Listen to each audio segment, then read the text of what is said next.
Ooh, welcome to the Ringer NFL show. I'm your host, Sheil Kapadia. Today, we are tackling some unanswered questions around the NFL. We're through 11 weeks. A lot has been settled in terms of division races and which teams are looking ahead to the offseason already. But there are some lingering questions that I wanted to get to, like who is the AFC favorite at this exact moment?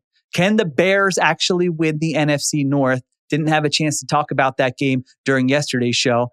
And how should Vikings fans feel about JJ McCarthy? It's only been 5 games, but it hasn't been pretty. So to talk about it all, we've got my friend from Yahoo Sports and host of the Football 301 podcast, Nate Tice. Our JJ McCarthy conversation was a lot of fun. I think you might be surprised by some of the things we thought after discussing that one. So really fun conversation always with Nate. Let's take a break. We come back and address some unanswered questions.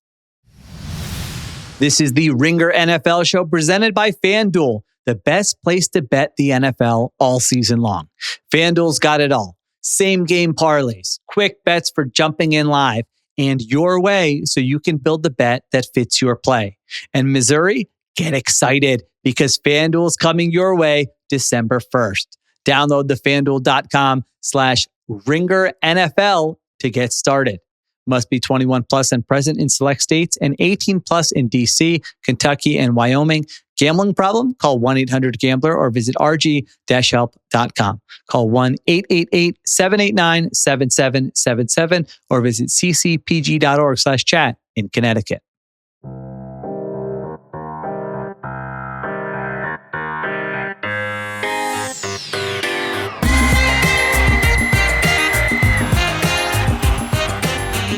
All right, we are back on the Ringer NFL show doing unanswered questions with my friend Nate Tice from Yahoo Sports, the Football 301 podcast. All right, Nate, here's the first one I got for you. Who should be the AFC favorite right now? Because when I go onto this standings page, this is not what I envisioned coming into the season, with the top 4 seeds being the Broncos, the Patriots, the Colts, the Steelers, the Bills as the first wild card, the Chiefs and the Ravens out. So I think it's actually a hard question. You know, I'm looking at the betting markets, I'm looking at the analytics, and I'm trying to figure out who is the favorite right now. So if you had, I just, gave you a bag of cash and said, if you pick the right team right now, you get all this. Who is the AFC favorite in your mind? I'm actually disgusted with my answer. So, but because I really wrote this out, I wrote out all strengths and weaknesses. I went on like team by team based on what their odds are at the moment. Like a proper analyst would. I'm still with the Chiefs, the team that is outside the playoffs. You are? Oh my God, this is great. Okay, this is just in ranking of odds currently. Let's talk it out. I just won before. All right, Bills currently are the favorites, I believe, betting wise. Run game, believe in. I believe in Joey and Josh Allen, of course, quarterback. I believe in the Joey Bosa pass rush. This defense is atrocious. This defense is bad. And I know they had moments against the Chiefs, but that is just so crippling to me that it's just one of these.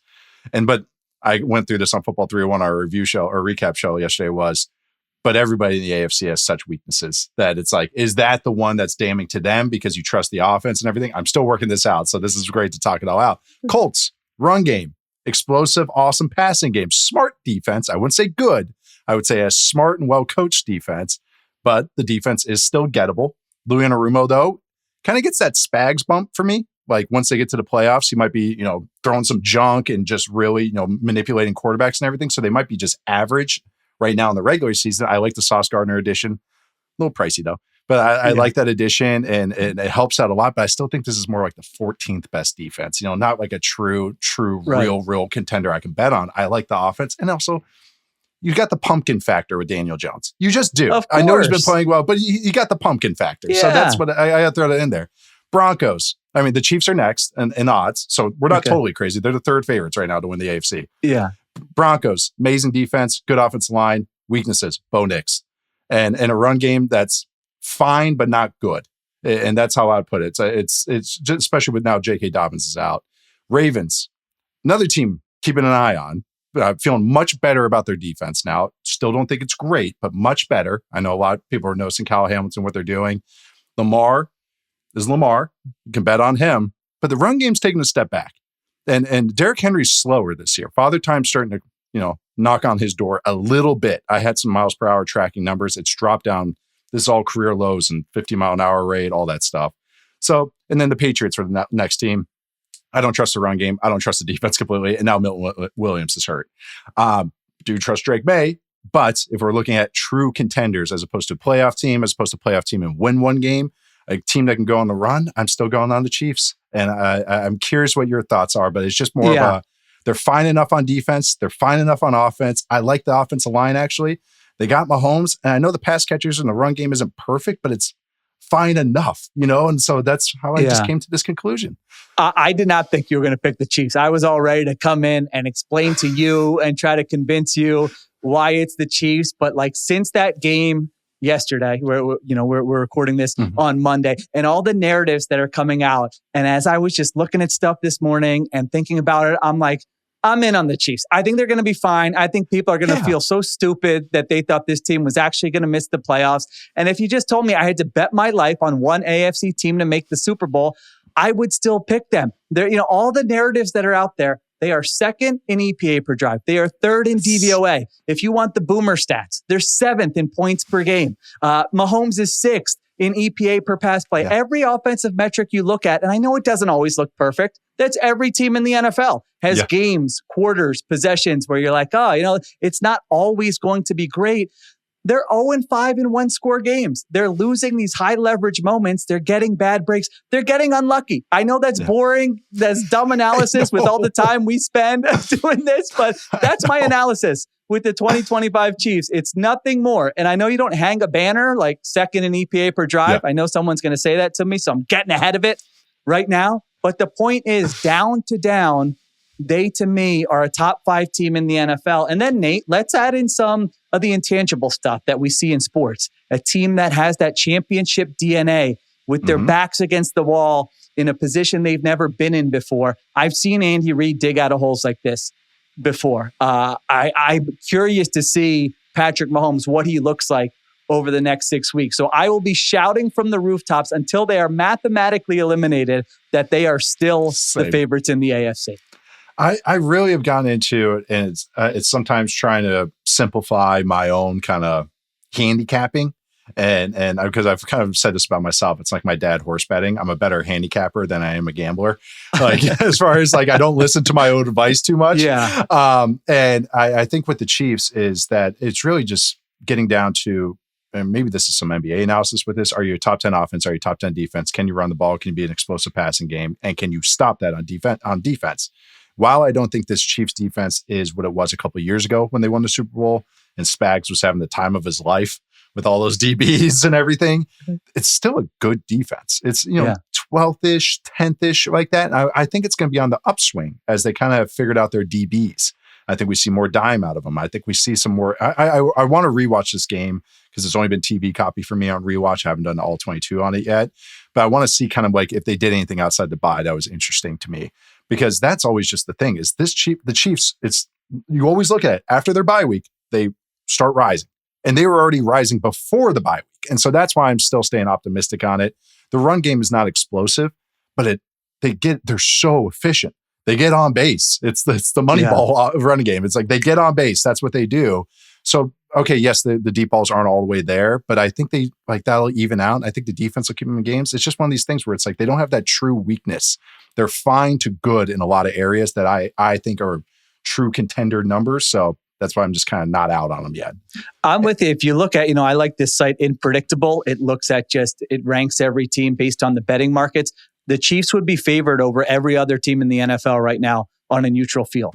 They are still number one. Every single one. The They're Rams still number one. Wow. Yeah, the Rams are 2. I believe here. I have it. Let me see. I have it pulled up. Yeah, Rams are 2. Lions are 3. Eagles are 4. And Bills are 5. So it's it's not as crazy as it sounds. I understand they're 5-5 and they're not blowing teams out and the margin for error is slim. It could go wrong, but until I actually see it with my own eyes, I'm still going to, I'm sorry, I'm not going to pick against them against the Colts or the Broncos in a playoff game. Same. I kind of don't care what happens, the rest of the way. I wish I had better analysis, but it's not the bottom hasn't fallen out. They've been fine to good and everything. So that's where I'm I know it sounds lazy, you and I right now, just go, oh yeah, it's the Chiefs and everything, but it's like, eye test and stats. I don't know. That's how I feel. And it's how, when I watch it, I'm like, it's always a rewatch. Them and the Packers, when I rewatch them, I'm always like, oh, this is much better than I realized. Like it's there. In the moment, they're frustrating. All this happens. Then I rewatch them like, oh, this is a good team. Like this is actually a good team. But yeah, the Chiefs and Packers, I kind of feel the same about in that way. All right. So we're on the same page with the first one. Surprisingly, I did not think that was going to be the case. Very surprised. There you go. All right. Next one here, unanswered question, Nate. Can the Bears actually win the NFC North? You have been a Caleb Williams guy, right? That's fair to say. You like Caleb Williams. Right now, the Bears are 7-3 and in first place. Beat the Vikings in week 11. The Packers are 6-3-1. The Lions are 6-4. This is really like the only division where no team has minus odds. It's kind of wide open with the Packers, Lions, and the Bears. Bears fans do not like when you point out some of the, this probably isn't going to last type. I understand it, Bears fans. If I were you, I'd be like, I love my team this year. This is a great team. I love this team. It's a lot of fun. But can they actually win the NFC North? What do you think? Yes, but I'm also going to say no. I do. I think they're a playoff team but the NFC is freaking gauntlet and it's tough. But if you look at, I know, and I looked at DVOA too, and just future schedule. They have the 6th hardest schedule remaining. So that is something that's going to be a part of this. They have 2 games against the Packers. They have the Steelers, the Eagles, the 49ers, and Lions. Yeah. So it's actually the hardest according to the betting markets. So what you just read it out. That is not easy. There's no gimmies. There's no like backup quarterback there. There's no, you might get Mason Rudolph, but there's no like just real like actual gimmies there. And you look at the other teams and what they face. The Lions face the Packers, Cowboys, Rams, Steelers, Bears, and the Packers face the Lions, the Bears twice. Broncos, Ravens, and then the Vikings twice. So a mixed bag there for the Packers there. But this gets back into my kind of 4 units kind of theory angle on this. I think this offense is a top 10 offense. There's no caveat there. There is no start point there. It's one of the most explosive. It was the most explosive offense going in a couple of weeks ago. It's now the 2nd most explosive offense in the NFL. 3rd in rushing, 7th in passing. It's just the defense. Even if they've had a lot of DB injuries. They've been stinky against the pass throughout this entire year. But then there's nice bones there though. Like Dennis Allen, I think has proven to be a good coach and they're really good on 3rd down. I thought Tom Brady did a nice job of kind of pointing that out. Like, hey, they actually have some cool stuff that they're doing. I don't think they're great against the run. They've gotten better. And I also just think against the pass, like I think at best, this is like the 20th best defense, 18th best defense. And that's just a little worrisome to me that going against that schedule, Packers twice, 49ers, Lions, the Enron offensive Eagles, and then the Steelers, it's like, it's just not a lot of breaths that they can take. They're not going to face JJ McCarthy every week. Yeah, the Bears are sort of like, when like a new friend gets introduced to the group and initially you're like, man, this person's kind of annoying. But then after a while, you're like, hey, let's call him Joe. Hey, we need a 4th, let's call him. He's kind of cool. That's kind of what my experience has been with the Bears this season. I'm kind of like, I'm not buying this. Their defense stinks. It's all turnovers. Their offense is just so hit or miss. I'm watching them one possession. Caleb Williams looks like the best quarterback in the NFL. The next one, he doesn't. I think the run game thing is such a feather in Ben Johnson's cap. It's like, that looked so bad early in the season. And I don't know how many coaches can just sort of fix that in season where, hey, we're going to make a change here on the offensive line. Hey, we still have the same running back, but we're going to mix this other guy in, but we're going to teach it better.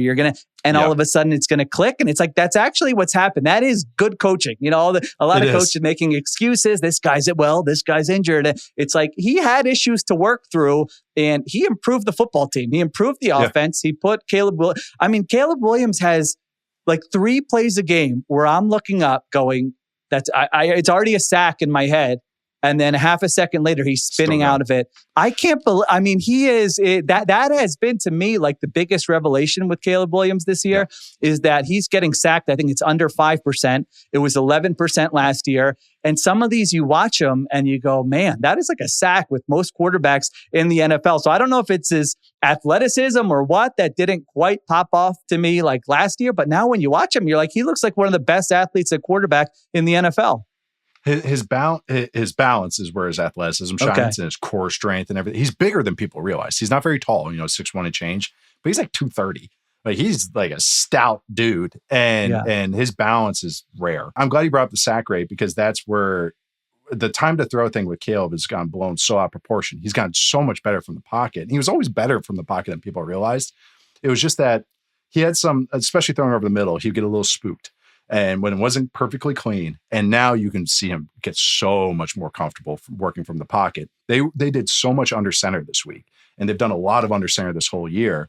And Caleb Williams in college is true air raid, dink and dunk every which way, never under center. And now he's under center more than like golf. Caleb Williams could go on a heater just, the next 6 weeks, and all of a sudden they could win more one-score games, or they could continue to create turnovers on defense. These things do happen. It's a small sample sport. I wouldn't pick them. I think I would probably pick the Lions still if I had to pick one team in the NFC North. But as the weeks go on and they keep winning, I think you should just be kind of ecstatic if you're a Bears fan. It's kind of a season where you probably had measured expectations. You were hoping you had something with the coach and the quarterback, and it looks like you do have something with the coach and the quarterback. All right, let's take a break. We come back. I got one more for Nate.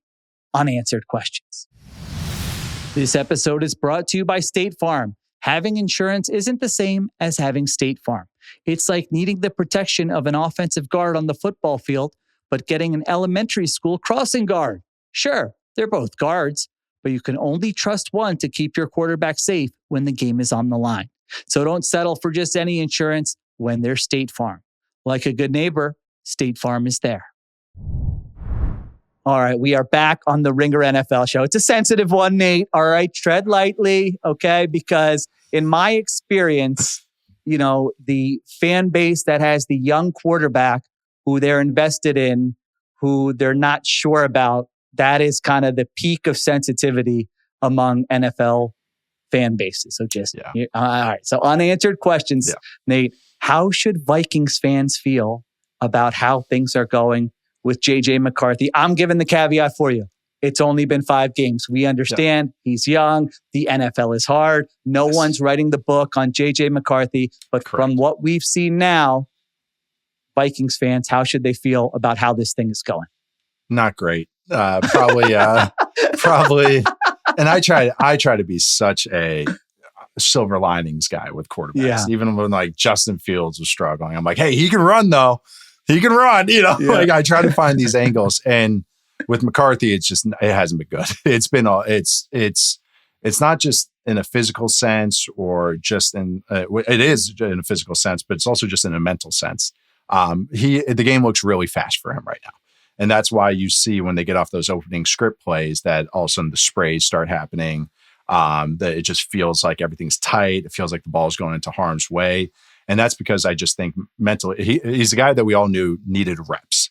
And it's just very apparent when you watch him. It's not just like he needed reps. It's like, oh man, but he needs reps in practice, not just game reps. Like that's what's appealing to me, because it just seems like there's a lot of struggles with even operating the offense on time. If you notice in that game, and any game that we're watching the Vikings right now, a lot of batted passes at the line of scrimmage, and then just a lot of PBUs. So the defenders making plays on the ball. And this kind of leads into everything and all the issues right now is that he's kind of a step slow. There's always, you got to watch with the young quarterbacks is listening to their feet. If there's that extra hitch and then the ball gets batted or something weird happens, that means the quarterback's late. And sometimes some quarterbacks have an extra hitch as just part of their flow, but they can overcome it because they have an awesome arm, or because they're so quick in that drop, they can get away with that extra hitch, yada, yada, yada. There's different ways that you can get away with it. Watch Drake May. This is what some people knock Drake May for. It was like, no, that's his rhythm, is that he'll take that extra little kind of crow hop, but the ball's out early, so who cares? And on time, so who cares? Trust me, I can't wait. I'm just going to talk crap about Drake May for the rest of my life, because it's just like I felt like I was going crazy during that whole experience. You were all in, Yeah, but with McCarthy, he'll take the extra hitch, and then you see the ball just flying out, and it's a 110 mile an hour fastball because he feels late. He's taking the extra hitch, and then his whole body, he's listening to his feet. His feet are going, you're late. So what do you do when you feel like you're late? What you should do is check it down. But what he does is, well, that's where I'm going with the ball. Here we go. I got to throw it as hard as I can. And then when you do that, naturally, unless you kind of have more reps and learn how to learn your body, learn your mind, is you overstride. And it's just, human physics. Your clenching the ball hard, you're striding real hard, you're trying to throw real hard like a pitcher. And that's why you see the ball spraying up. He misses high. And that usually means overstriding, shoulder comes up. And I'm bringing all this up because it just to me that he's a step slow mentally. And because he's a step slow mentally, then everything else physically ends up slow, ends up just being sped up, and ends up just being sprays and missed throws and batted balls and just not a lot of balls in play that they even have a chance on. Yeah. And really just numbers wise, throwing outside of numbers, he's really struggling with this. And really he's struggled since college throwing to his left. And that again is a mechanical thing. That is something, again, overstriding can lead to this. And in college, I wrote this up and you can go look it on Yahoo. His completion percentage when he was throwing to his left, I looked at 10 yards or more. So that's like really driving a throw. It went from 56% completion percentage to his right to 42% throwing to his left in college. Wow. So you just like completion percentage, we can get a drop back success rate, went from 56% to also 42%. And then first downs went from 53% to 39%. And then I looked it up, and this is just eye test. I'm like, yeah, he's worse throwing left. But just looking at numbers this year, he has a 51.6% completion throwing outside the numbers to the left. So when he has to push the ball left, there's no air yards there, just throwing to the left. The league average is 65%. So he throws at 51%, which ranks 36th. League average, 65%. Throwing right, 62%. League average is 66%. So league average is about the same, both sides, throwing outside numbers. So it's slightly worse left. His is drastically worse. And that is, to me, mechanical. And even when I wrote him in college was that maybe he's athletic enough to overcome that. He gets good coaching to overcome that. He needs time. But to me, it's like, oh, wow, that hasn't improved at all. And I know that he hasn't played a lot of games. So this is a long-winded way to say he is way, way behind mentally, I think. And also, if you get a project quarterback, a guy you're trying to grow, the traits aren't like great. Like the traits are fine, but he's also not very big. And that's why he keeps getting hurt. He gets knocked down very easily. So it's just, I hate to be so negative, but there hasn't been a ton of positives to really pick at. And that's why I just kind of want to break down. It's a lot of mechanical stuff. And I also just think mentally, he's just way, way behind what we see from young quarterbacks these days. Yeah, again, it's 5 games, but statistically, he's been the worst quarterback in the NFL, EPA per pass play. You just changed how I'm going to watch Vikings games now. I'm just going to be looking for those throws to the left. That's fascinating. I did not know that. That's really interesting. And I think the reason this is such an interesting situation is because this isn't Cam Ward. This isn't a team that it's like, we've got a 3-year rebuild. I mean, they won 14 games last year. Like in many ways, they've got a win now roster. They didn't draft McCarthy for 2028. They drafted him because they needed kind of a solution at quarterback. And I'm sure somewhere in there, they thought, hey, get him some reps and he's going to be able to come in and operate the offense. And then you have the backdrop of like the Kevin O'Connell quote that was, hey, quarterbacks don't fail organizations. Organizations fail quarterbacks, and everyone loves it. And oh my God, we got to repeat this. People are just obsessed with, he's finally, someone said it. Like, that's easy to say. Now, when you have a quarterback who is operating like the worst quarterback in the NFL right now, and you're trying to win games, if you have veterans on your roster who are like, man, I'm sure if you get Justin Jefferson up to a lot, he doesn't really hide it. If you're watching these games, I know you could tell he's trying to be good, but he's also like, oh God, this isn't working for me. So you add all those things up. You're 4-6. You're not making the playoffs. And now you're just sort of trying to figure it out. Like what is your percentage chance? We'll finish with this. JJ McCarthy is the starter in week 1 of the 2026 season for the Vikings. Like how high is that percentage for you? Less than 20%. Wait, you think they're going to move on? So you think they're going to move on? I think they're going to hunt some this offseason. Or he's on the roster with a vet in front of him. Okay, so the old bring in some competition. JJ needs some reps. We rushed him in there. He wasn't healthy. Same timeline as Anthony Richardson, but with like 5% of the traits. Wow. I thought you were going to say like, like 70% or something, but that's still 30% chance that, And like you laid it all out. This is a vet-laden team. I know there was a lot of stuff bringing back Caleb. Like remember last year and everyone was going, this is the best situation a rookie quarterback's ever been dropped in. This year's Vikings is the best situation of first-year starting quarterback in a while, I should say. Because I saw Dante Culpepper's first year starting. I knew that Vikings team was loaded with. So one of the best, I should say. And that's what even for me, I thought they would be a sneaky playoff team because I was like, hey, man, they invested on defense. They got a couple big bodies there. I like what they do on defense. Offensively, they juiced up this offensive line. All 5 of offensive line starters were playing on Sunday. You know, like he had a lot of time. Yeah, that wasn't the issue. He's got a lot of time. He's got, everyone agrees. People are giving KOC credit for Sam Darnold and Daniel Jones this year. They're saying, because he went to college with KOC. Now all of a sudden, like, the Vikings prep school, all of a sudden now it's like, whoa.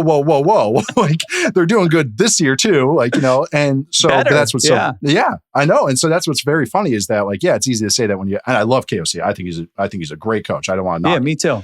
But it's a lot easier to say that when you have nothing but vet quarterbacks that have like ironed out the kinks. And then now you have a guy from day one, ground zero, and truly a project. And I know he went to Michigan with Harbaugh. This kid went to IMG Academy. That's what's worrisome to me as well. I know Josh Allen's always the project quarterback that's like going to get brought up, but you got to look narratively sometimes with these guys. Have they been the dude quarterback since 7th grade, going to these camps every summer and like this? Or did they play basketball, play baseball, never went to camps? They're a 2-star recruit, 3-star recruit. Those guys have more to tap into because they just haven't been over-groomed. This is why I knock Bryce Young sometimes, is because it's like this kid's been since 7 years old, has been like considered the guy and has been going to these camps and taking tests and everything. Yeah. Some of these guys are like, I guess I'm quarterback now. All right. And you can see them be more of an athlete and everything. McCarthy is so rigid and so robotic. And it's like, well, he's already kind of overcoached, but also needs coaching. It's that's why I'm so pessimistic right now. It's just like, there's not a lot to latch on to. And it's not like it's Richardson, who I would say was the last kind of failed project recently, is that, well, look, watch Richardson's highs. Like get making, like working out those kinks to see what he can become. With McCarthy, I'm like, what are we going to get? Kirk Cousins plus like Jonathan Gannon? Like what are we getting out of this? Like that's why I'm kind of just like a little bit, I don't know, less than optimistic about what it becomes, and how aggressive this team is. Yeah, no, they are, especially for franchises. They will be very interesting to watch because they do some stuff against the norm and we're always trying to win and be competitive. So let's see how the rest of the season goes. Maybe he improves. Maybe we have this conversation in January and it's a lot different. If it's not, then I do think they are just sort of a team to watch with a curveball potentially this offseason. All right. His name is Nate Tice. Always fun talking football with him. You can check him out. Yahoo Sports, the Football 301 podcast. Nate, thank you so much for joining me today. Thanks for having me, Sheil. Always fun. All right. I'll be right back with the Hurry Up. The Hurry Up is our closing segment where I give you a take on news in the NFL. And on Monday, ESPN reported that Falcons quarterback Michael Penix Jr. is likely out for the season with a knee injury. I hope Penix gets healthy. I hope he comes back next year and has a long and successful career. Has only started 12 games. I thought there's been some ups and downs, but if you look at kind of statistically, he ranks middle of the pack. So I think he's established at least kind of a baseline of competency. And it's all about, hey, what is the actual ceiling with this guy going forward? But more than Penix, I thought this injury shines a light on just how badly this Falcons organization has been mismanaged. I mean, if you look at it now from 2021 to 2025, they used 4 top 8 picks on offense. They also signed Kirk Cousins to a deal that paid him $90 million guaranteed. And now what do they have to show for it? They're 3-7. They rank 23rd in EPA per drive on offense. And oh, by the way, they don't have their first round pick next year because they traded it to the Rams to move up for James Pierce Jr. That would be the 8th pick in the draft if the season ended today. I mean, it was such a dumb trade at the time. And who knows now? It could end up being a top 5 pick. So you add all those things together and just look at the state of the Falcons. And it's easy to understand how some of these bad teams stay bad. All right. Thanks to Nate Tice. Thanks to Christopher Sutton for producing, Kiera Givens on social, and additional production supervision by Conor Nevins and Arjuna Ramgopowell. We'll talk to you tomorrow on the Ringer NFL Show.